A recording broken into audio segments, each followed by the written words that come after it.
Welcome back to Pastry Maestra. I'm Teresa and today I'm making fondant rose.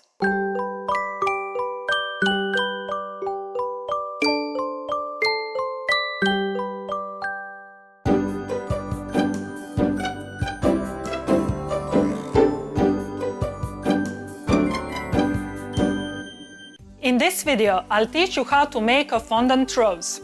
However, this sole example is just a small fraction of a much wider topic called the cake decorations. Now, what is there to be said about cake decorations? Well, it is an art, and a career too, and a quite lucrative one, I tell you. So how and when did all that started? It was a long time ago, meaning thousands of years ago, believe it or not. There is a painted panel dated around 1175 BC that shows court bakery of Egyptian pharaoh Ramses III, where the preparation of several types of cakes was underway. Imagine, 3000 years ago. Fast forward to Roman times and now we have a well-established tradition of making special cakes for weddings. This cake would be crumbled over the bride's head so that the gods would bless her with abundance, which is tradition known as crowning the bride. Decorated cakes made their first appearance in England during the reign of Elizabeth I. When Charles II returned from exile in France, he brought with him a love of French cooking and some of his favorite French pastry chefs. They suggested that cakes should be iced with a crust of sugar and then adorned with trinkets. Once the idea of decorating the cake had been embraced, there was a rush by all the great chefs of Europe to create more beautiful decorations. Competition was enormous, and it is the same today. Only today there is something called ICES, which stands for International Cake Exploration Society, and that is a cake decorators society founded in 1976 in Monroe, Michigan. The ICES is a non-profit organization dedicated to preserving and encouraging exploration of the sugar arts. How about that? Amazing, I would say. Now, how can we decorate our cake? Well, for example, we can pipe some melted chocolate on it, or we can use fondant icing. Also, we can make caramel decorations, use rolled fondant, and of course, make beautiful embellishments from buttercream. Naturally, I have separate videos dedicated to each and every one of those topics. The links are in the description below. Now I'll show you how to make an awesome, breathtaking fondant rose. Once you learn how to do that, practice a lot and someday, who knows, you will be accepted into the Hall of Fame of the ICES. Fingers crossed. Okay, let's start. As usual, the recipe is on my site. The link is down below. I've prepared all the tools I need: a rolling pin, rose petal silicone veiner, rose petal cutters, ball tool, foam, and 200 grams, which is 7 ounces of red fondant. I like to make my roses on the silicone mat. I'm gonna take approximately 20 grams, which is 0.7 ounces of fondant, and roll it into a ball. Then I'm gonna roll one side until I get a cone.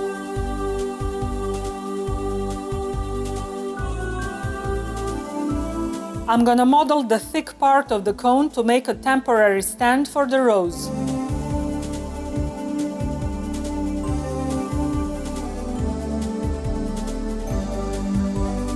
I will roll out the rest of the fondant to thickness of approximately 2 mm, which is about 1/16 of an inch. I am using a rose petal cutter that is approximately the same size as my fondant cone. Now I will cut out 11 petals. I will place each petal onto a foam and thin the edges with my ball tool. My rose petals are ready for veining. Now I'm gonna press each petal into a rose petal silicone veiner.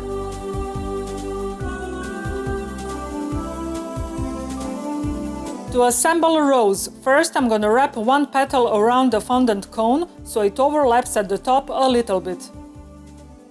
If it doesn't stick to the cone, you can brush the bottom of the petal with some water or edible glue. I'm gonna place the second petal in a way that the seam of the first petal is right in the middle of the second petal. I will place the third petal right across the second one and tuck one side under it and the other side over it. I'm gonna arrange the next layer of 3 petals in the same way.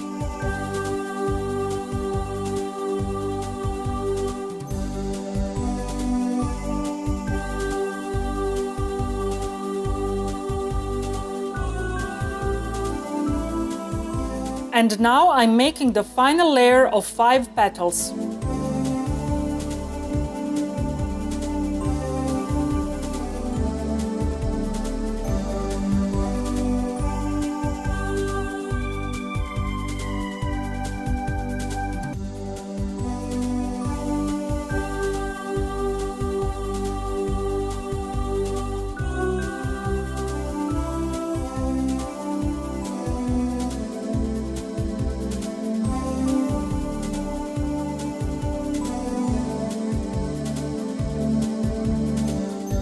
Finally, I will remove my rose temporary stand. And my beautiful red fondant rose is done.